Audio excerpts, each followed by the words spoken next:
नमस्कार दोस्तों, बात करते हैं माधुरी स्पेशलिटी केमिकल की 54 का स्टॉक हो चुका है और गिरावट के बाजार में भी अपने अपर लेवल्स को होल्ड किए हुए है एचसीएल अपना। बात करेंगे इस वीडियो में। अ, अगर आप स्टॉक वाइज देखो, स्विंग ट्रेडिंग का एक बेहतरीन स्टॉक है आपका ये। लगातार अगर आप इसमें स्विंग ट्रेडिंग भी करते हो तो आपको 2 से 3 महीने 20-30% के आसपास का रिटर्न आसानी से ये स्टॉक देता रहा है और लंबे समय के लिए भी बहुत बढ़िया रहा है। इस समय अगर आप देखो तो अपर लेवल से काफी ज्यादा गिरावट हो रही है। 52 वीक हाई से ऑलमोस्ट आपका जो स्टॉक है वो काफी नीचे आ चुका है। तो अभी के लिए अगर आप बात करो तो कहाँ पर आपको खरीदारी करनी है, कितना स्टॉक आपको यहाँ पर पैसा बनेगा, ये सवाल दरकिनार करते हुए सवाल ये है इस समय पे कि क्या आपको स्टॉक में रुकना चाहिए, क्योंकि वॉर हो रहा है और वॉर में लगातार बाजार जहां अपने अपर लेवल्स को छोड़ चुका है, बुरी तरह से मार्केट में गिरावट हुई थर्सडे को। हालांकि फ्राइडे रिकवरी जरूर आई है, बट वो अलग चीज है आपके सामने, और रिकवरी भी हाफली ही आई है। 5% की गिरावट के बाद 2.5% बाजार आपका चढ़ा था।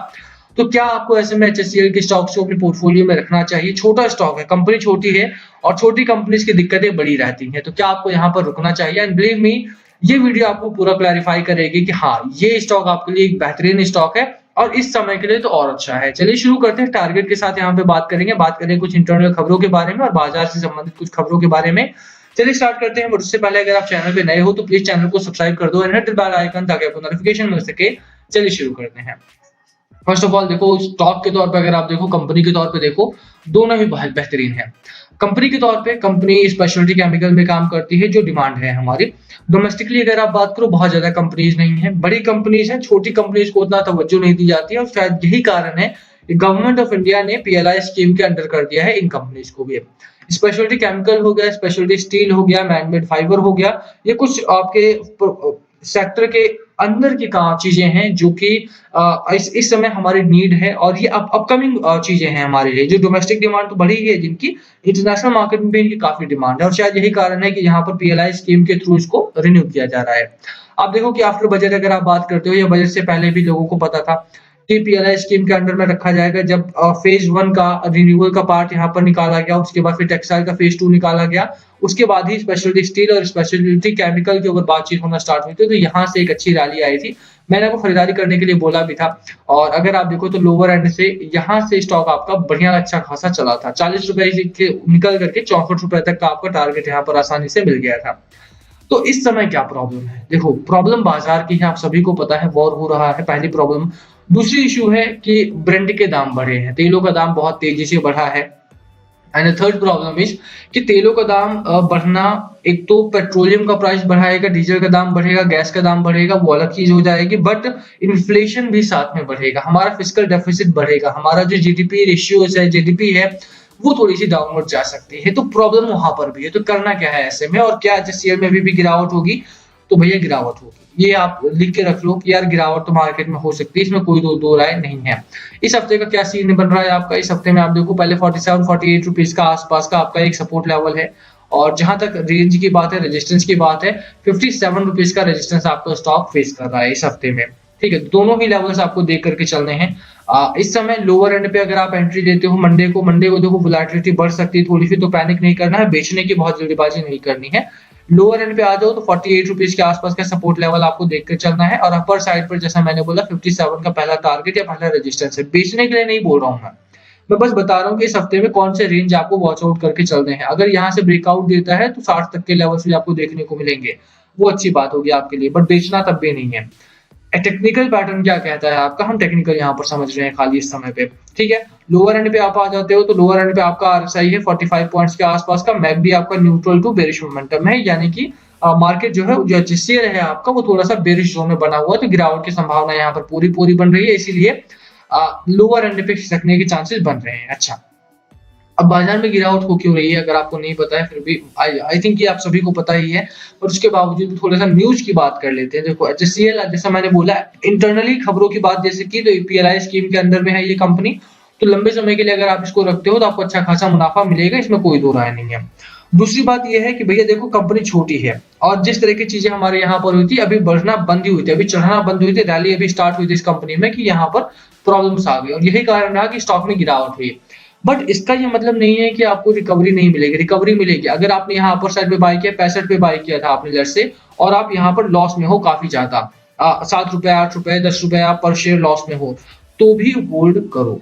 क्यों? क्योंकि जितनी ही तेजी से गिरावट हुई, उसी उससे ज़्यादा तेज़ी से रिकवरी आएगी और उससे ज़्यादा तेज़ी से आपका पैसा जो है ना सिर्फ रिकवर होगा, लॉस ना सिर्फ रिकवर होगा बल्कि आपका प्रॉफिट भी उससे ज़्यादा तेज़ी से बनेगा। तो बने रहो बाज़ार में, ठीक है? अब एचएससीएल में इंटरनल खबरें अच्छी हैं, मुझे लगता है कि आपको होल्ड करना चाहिए। बाकी बाज़ार को लेकर के खबरें क्या है अपने पास उसकी भी चर्चा करते हैं। बाज़ार को लेकर के पहली खबर है अपने पास कि रशिया यूक्रेन का वॉर हो रहा है, वहाँ से हमने जो स्टूडेंट्स पढ़ने गए थे हमारे, उनको एयरलिफ्ट किया जा रहा है, वहाँ से वापस लाया जा रहा है। इवैक्यूएज जो हैं हमारे वो वापस आ रहे हैं धीरे-धीरे करके।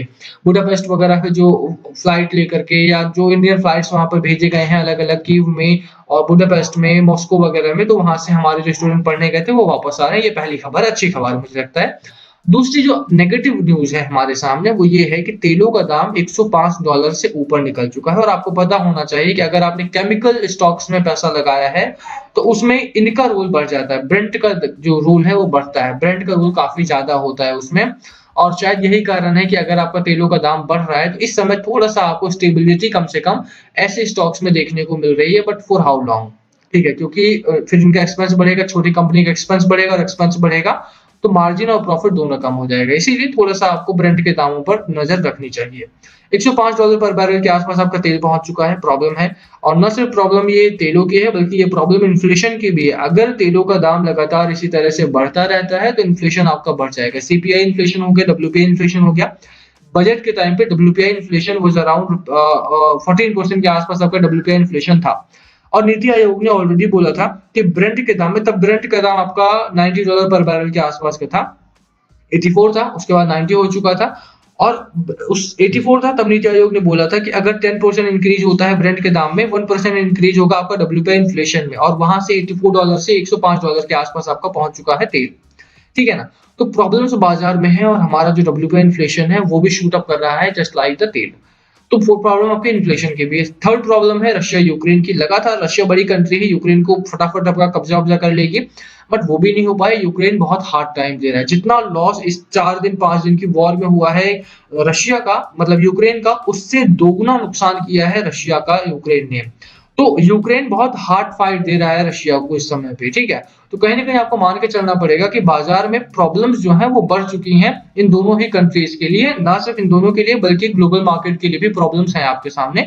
तो बिल्कुल देखो अगर आप निवेश करने उतर रहे हो बाजार में, अगर आपने खरीदारी करनी है, तो इस समय थोड़ा-सा अपनी खरीदारी पे कंट्रोल करो।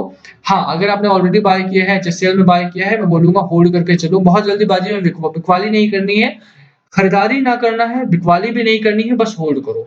स्टॉक अच्छा है, ओवर वैल्यूड है, अंडर वैल्यूड है, डज़न्ट मैटर।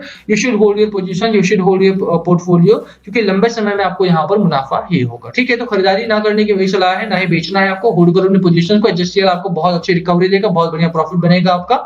बहरहाल वीडियो को यहीं खत्म करेंगे हम, होल्ड करने की मेरी सलाह रहेगी।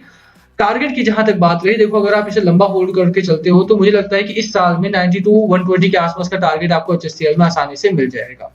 ठीक है, तो बिल्कुल आपको यहाँ पे हाँ, बट खरीदारी फिर भी आपको इस समय नहीं करनी है, कम से कम रुको। लेट्स सी ये कहाँ सेटल होता है, उसके बाद अपन यहाँ पर बाइंग करेंगे। ठीक है ना? तो वीडियो इसी के साथ खत्म करेंगे। वीडियो पसंद आए हो तो लाइक करना, चैनल पे नए हो तो सब्सक्राइब किए बिना मत जाना। Thank you for watching and please comment में अगर पूछना हो तो।